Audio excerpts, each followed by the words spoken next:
Di mana letak keadilan Allah?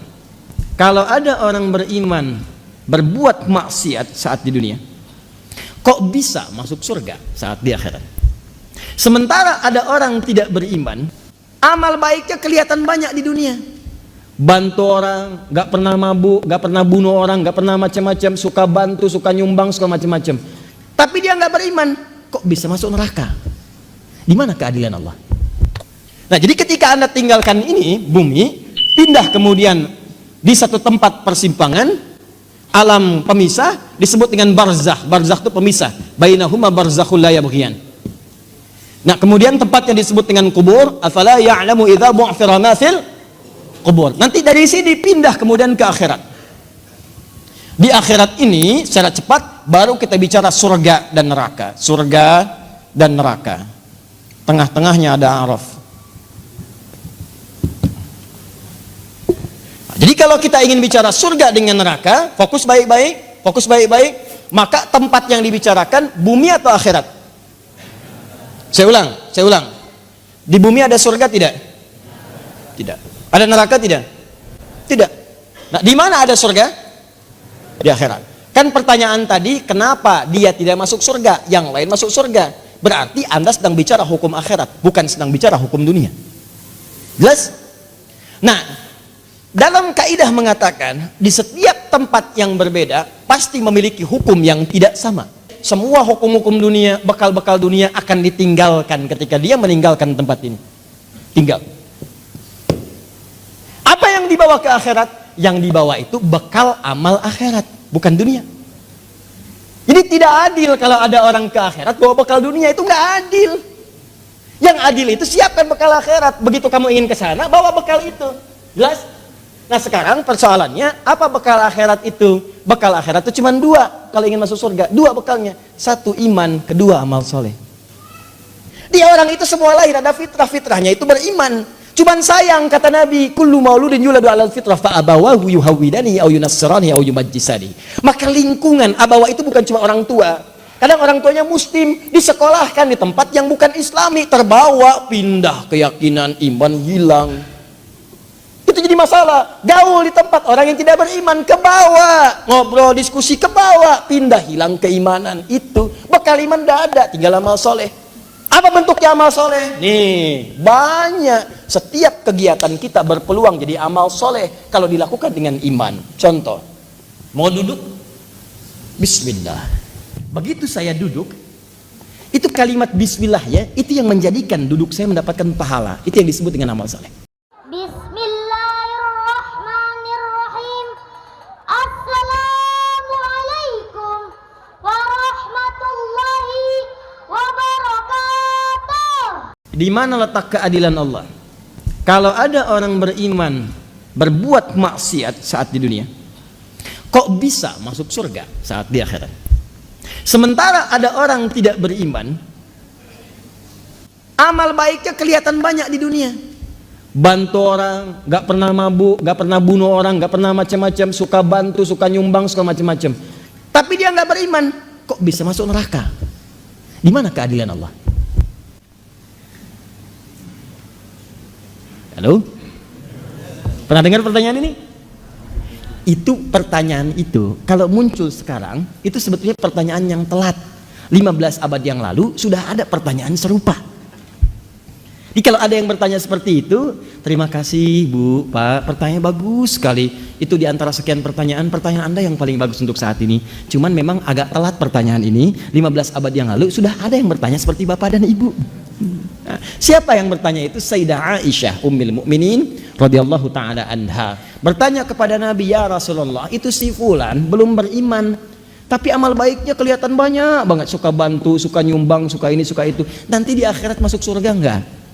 Anda tahu, begitu pertanyaan itu muncul, yang turun langsung surah dengan namanya Al-Furqan.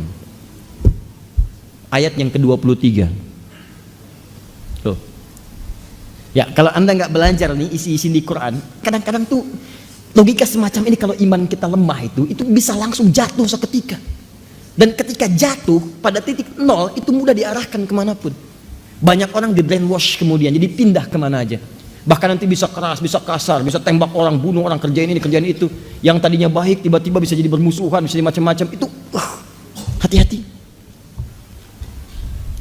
Wa qadimna ila ma 'amilu min 'amalin faja'alnahu haba'an manthura. Quran surah ke-25 ayat 23. Ini lihat sini.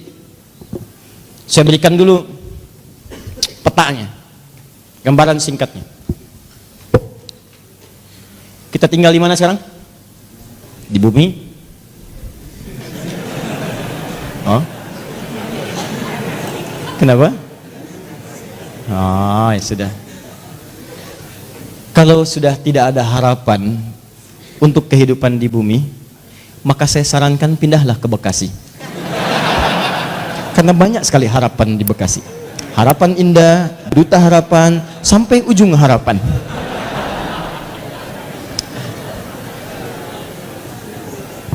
Sudah. Di bumi ini sifatnya sementara atau sementerus abadi? Karena itu sifatnya disebut dengan dunia namanya. Ad-dunya. Dunia itu bukan tempatnya, dunia itu sifatnya. Dunia. Di tempatnya ardun, tempat yang dipijak. Kita terjemahkan karena kita memijak bumi, maka terjemahkan dengan bumi. Sifatnya disebut dengan dunia dari kata dana yadnu dunuan wa dunyaan. Dana yadnu dunuan wa dunyaan. Artinya bisa berarti sesuatu yang dekat dan singkat. Sangat singkat. Dekat, singkat. Wadanal jannataini, dan nanti saat masuk surga Anda bisa mendapatkan semua kenikmatan dekat sekali. Pengen anggur sambil bertelekan, petik. Pengen pisang, ambil. Pengen apel, ambil. Nggak susah, enak, nikmat. Wadanal jannataini dan. Baik. Dunia itu sifat dari kata dana, mengambil makna yang kedua, sesuatu yang singkat. Kenapa kehidupan di bumi disebut dengan dunia? Ingin menunjukkan bahwa semua yang kita jalani rasanya teramat singkat, masanya begitu dekat. Kayaknya baru kemarin kita ketemu, ya iya, sudah punya cucu 5. Kayaknya baru kemarin kita ketemu, ya iya, sekarang sudah ketemu lagi sekarang. Kayaknya baru tadi pagi kita merencanakan taklim, hari ini sudah ada di sini. Kayaknya teman-teman sekalian, dan terasa begitu singkat. Singkat, kayaknya baru ini, kayaknya baru itu, dan semua sudah berlalu cukup sekian lama. Ini kehidupan di bumi itu semuanya singkat, karena itu disebut dengan dunia sifatnya. Jelas di sini? Walaupun bahasa Al-Qur'annya disebut dengan ardun tempatnya. Ardun itu setiap tempat yang dipijak. Nah, karena kita memijak bumi, maka bumi disebut ardun. Kalaupun Anda sedang misal jalan-jalan atau yang ada kegiatan lain keluar bumi. Misal saya tahun depan mau liburan ke bulan, nah begitu Anda menginjak bulan, maka bulan pun menjadi ardun. Ardun, bulannya bahasa Arabnya komarun. Komar itu bulan, badrun itu purnama. Coba ketika Anda keluar dari bumi memijak bulan dan menetap misalnya dalam beberapa waktu di situ, maka ketika Anda pijak itu menjadi ardun bagi Anda. Kalau sudah jadi ardun, maka tetap berlaku hukum zikir kepada Allah Subhanahu wa taala. Inna fi khalqis samawati wal ard wa ikhtilafil laili wan la ayatil liulil. Siapa ulul albab itu? Alladzina yadhkuru qiyaman wa qu'udan wa 'ala. Di walaupun Anda ke bulan, ke tempat lain misalnya, Anda berpijak, maka tidak mengurangi nilai zikir Anda kepada Allah Subhanahu wa taala. Saya contohkan bulan karena sudah ada orang yang pernah menginjak bulan. Ya, menurut sejarah. Siapa dia? Neil Armstrong, so lagi? Aldrin, ya ada 3 orang. Yang ketiga? Selamat namanya. Selamat ya. Armstrong dan Aldrin menginjak bulan dengan selamat ya. Nah, ini singkat ditulis. Masya Allah, catatnya nggak ada dalam sejarah itu. Baik, pertama Armstrong, kedua Aldrin, ketiga selamat. Dah. Jadi jangan main-main kalau sedang di bumi, sudah jangan main-main, itu singkat. Ingat, kita itu begitu singkat, dan kita celakanya, kita tidak tahu kapan kita pulang. Ini masalahnya. Dan mungkin saja bisa terjadi kapan yang tidak kita kehendaki. Malam ini bisa, besok bisa, kita tidak tahu kapan pulang. Kalau Anda sudah merasa yakin akan pulang, akan meninggal dan begitu singkat, maka orang cerdas pasti akan menyiapkan bekal untuk pulangnya. Kita jangan main-main lagi.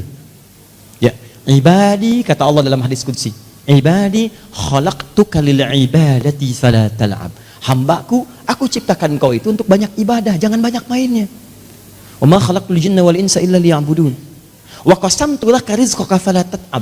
Dan kamu mesti yakin aku telah tentukan kadar rizkimu, jangan terlalu lelah. Kerja ini hanya untuk mengumpulkan. Aku udah bagi, kamu berikhtiar, kamu dapat. Kamu mendekat kepada saya untuk ibadah, saya berikan keberkahan dan luaskan rizkimu. Kamu tinggalkan saya untuk mencari dunia, maka saya akan buat kamu sibuk dalam urusan dunia. Kamu merangkak mencari dunia, sibuk, malam mikirin dunia, sore mikirin dunia, siang mikirin dunia. Dan kata Allah, saya pastikan kamu pun tidak akan meraih lebih daripada apa yang telah aku tetapkan untukmu. Di bawah secapek Anda pun dapatnya cuma segitu juga. Jangan terlalu banyak mainnya. Nah, jadi ketika Anda tinggalkan ini, bumi, pindah kemudian di satu tempat persimpangan, alam pemisah, disebut dengan barzakh. Barzakh itu pemisah. Bainahuma barzakhul la yabghiyan. Nah, kemudian tempatnya disebut dengan kubur. Afala ya'lamu idza bu'thira ma fil kubur. Nanti dari sini pindah kemudian ke akhirat. Di akhirat ini secara cepat baru kita bicara surga dan neraka. Surga dan neraka. Tengah-tengahnya ada Araf. Jadi kalau kita ingin bicara surga dengan neraka, fokus baik-baik, maka tempat yang dibicarakan bumi atau akhirat? Saya ulang. Di bumi ada surga tidak? Tidak. Ada neraka tidak? Tidak. Nah, di mana ada surga? Di akhirat. Kan pertanyaan tadi, kenapa dia tidak masuk surga, yang lain masuk surga? Berarti Anda sedang bicara hukum akhirat, bukan sedang bicara hukum dunia. Jelas? Nah, dalam kaidah mengatakan, di setiap tempat yang berbeda pasti memiliki hukum yang tidak sama. Jangankan masalah akhirat, di bumi saja kalau tempatnya beda, hukumnya tidak sama. Toilet Lebak Bulus akan beda dengan toilet Kampung Rambutan. Di sini bayar 1.000, sana 2.000. Parkiran sini 3.000, parkiran sana 4.000. Anda ke GGP dengan Grand Mall, jangan harap kemudian bayarnya sama. Saya dari GGP bayarnya segini, kenapa di sini beda? Kalau mau sama, Bapak parkir di Grand Mall sana. Bayarnya ke sini. Silahkan. Oh, itu baru hukum dunia. Maka apalagi ketika Anda akan bawa ke hukum akhirat. Kalau Anda ingin pindah ke tempat yang lebih hebat lagi, tempat yang lebih bagus lagi, maka jangan samakan dengan hukum yang pernah Anda dapati saat berada di bumi. Makanya jangankan hukumnya, benda-benda bumi pun akan dibawa ke akhirat. Makanya ketika seseorang kemudian wafat itu artinya meninggalkan bumi, meninggalkan dunia, maka disebutlah kemudian telah meninggal dunia. Kenapa kalimatnya meninggal dunia? Orang sudah paham kok, wafat juga cukup wafat. Kenapa kalimat meninggal dunia dimunculkan? Maksudnya semua hukum-hukum dunia, bekal-bekal dunia akan ditinggalkan ketika dia meninggalkan tempat ini. Ayo, antum yang kumpulkan uang yang banyak, antum kumpulkan handphone yang banyak, yang paling canggih, kumpulkan mobil yang paling hebat, luaskan rumah antum, silahkan. Cuman saya kasih tahu dari sekarang, begitu antum meninggalkan dunia, antum akan meninggalkan semua yang antum banggakan itu. Jadi nggak usah takut kalau Anda disebut oleh sementara orang kamu nggak kaya, nggak apa-apa, cukup hidup. Toh orang kaya juga kalau meninggal nggak akan dibawa kekayaannya. Silahkan cek gelarnya sama, tinggalnya sama dalam tanah. Gak percaya silahkan, dia meninggal, antum meninggal, sama aja. Gak ada orang dikuburkan dengan mobilnya, dikuburkan dengan handphonenya, dengan rumahnya, dengan kebanggaannya, gak ada. Kenapa? Karena yang dibawa ketika dia pulang ke tempat lain bukan bekal dunianya, ini habis, tinggal. Apa yang dibawa ke akhirat? Yang dibawa itu bekal amal akhirat, bukan dunia. Jadi tidak adil kalau ada orang ke akhirat bawa bekal dunia, itu gak adil. Yang adil itu siapkan bekal akhirat. Begitu kamu ingin ke sana, bawa bekal itu. Jelas? Nah sekarang persoalannya, apa bekal akhirat itu? Bekal akhirat itu cuma 2 kalau ingin masuk surga. 2 bekalnya. 1 iman, 2 amal soleh. Iman plus amal soleh. Ini caranya. Saya ulang. 1 iman, 2 apa? Amal soleh. Buka Quran surah kedua Al-Baqarah ayat 25, paling kanan sebelah atas. Wabashshiril ladzina amanu, iman, wa amilus solihati, amal soleh, anna lahum jannatin tajri min tahtihal anhar. Maka orang yang punya iman dan membuktikan imannya dengan amal soleh itu, kami akan jamin muaranya dengan surga dengan segala keindahannya. Sungai-sungai mengalir di bawahnya dengan segala ragam dan jenisnya. Ada air susu, ada macam-macam, ada madu dan sebagainya. Maka kalau anda ingin masuk ke surga, bekalnya cuma dua. Satu apa? Iman. Kedua apa? Amal soleh. Ini bekalnya. Pertama iman, diberikan bekal semua. Semua yang lahir itu membawa iman dalam dirinya. Cuman yang merubah itu lingkungannya. Kullu mauludin yuladu 'alal fitrah. Semua yang lahir dari rahim manusia manapun membawa fitrah. Fitrah diantaranya apa? Keimanan. Dari mana taunya? Buka Quran surat 30 ayat 30. Fa aqim wajhaka lid-dini hanifa. Hadapkan dirimu kepada din yang sesungguhnya, yang lurus, yang benar. Apa itu din? Islam. Tahu dari mana? Quran surah ketiga ayat 19. Inna dina 'indallahil Islam. Teruskan ayat yang tadi, fa aqim wajhaka lid-dini hanifa. Din Islam, fitratallahi allati fataran nasa 'alaiha. Itulah fitrah yang Allah berikan pada setiap manusia. Dia orang itu semua lahir ada fitrah, fitrahnya itu beriman. Cuman sayang kata Nabi, kullu mauludin yuladu 'alal fitrah fa abawahu yuhawwidani aw yunassirani aw yumajjisani. Maka lingkungan abawa itu bukan cuma orang tua. Kadang orang tuanya muslim, disekolahkan di tempat yang bukan islami, terbawa, pindah keyakinan, iman hilang. Itu jadi masalah. Gaul di tempat orang yang tidak beriman, ke bawah, ngobrol, diskusi, ke bawah, pindah, hilang keimanan. Itu bekal iman tidak ada, tinggal amal soleh. Apa bentuknya amal soleh? Nih, banyak. Setiap kegiatan kita berpeluang jadi amal soleh kalau dilakukan dengan iman. Contoh, mau duduk? Bismillah. Begitu saya duduk, itu kalimat bismillah ya, itu yang menjadikan duduk saya mendapatkan pahala. Itu yang disebut dengan amal soleh. Saya ulang ya, saya ulang. Fokus. Semua kegiatan di dalam Islam, dan saya pastikan kepada anda, saya mencoba untuk meneliti di beberapa yang lain, saya tidak temukan, cuma di Islam. Ya, ini kaidah kita. Jadi kalau ditanya bisa jawab, bukan dalam konteks merendahkan yang lain, tidak. Perhatikan baik-baik. Cuma di dalam Islam yang semua aktivitasnya itu bersanding dengan doa, dari mulai bangun tidur sampai tidur lagi. Silahkan cek. Bangun tidur kita ada doanya? Ada. Cek di tempat lain, anda tidak akan temukan.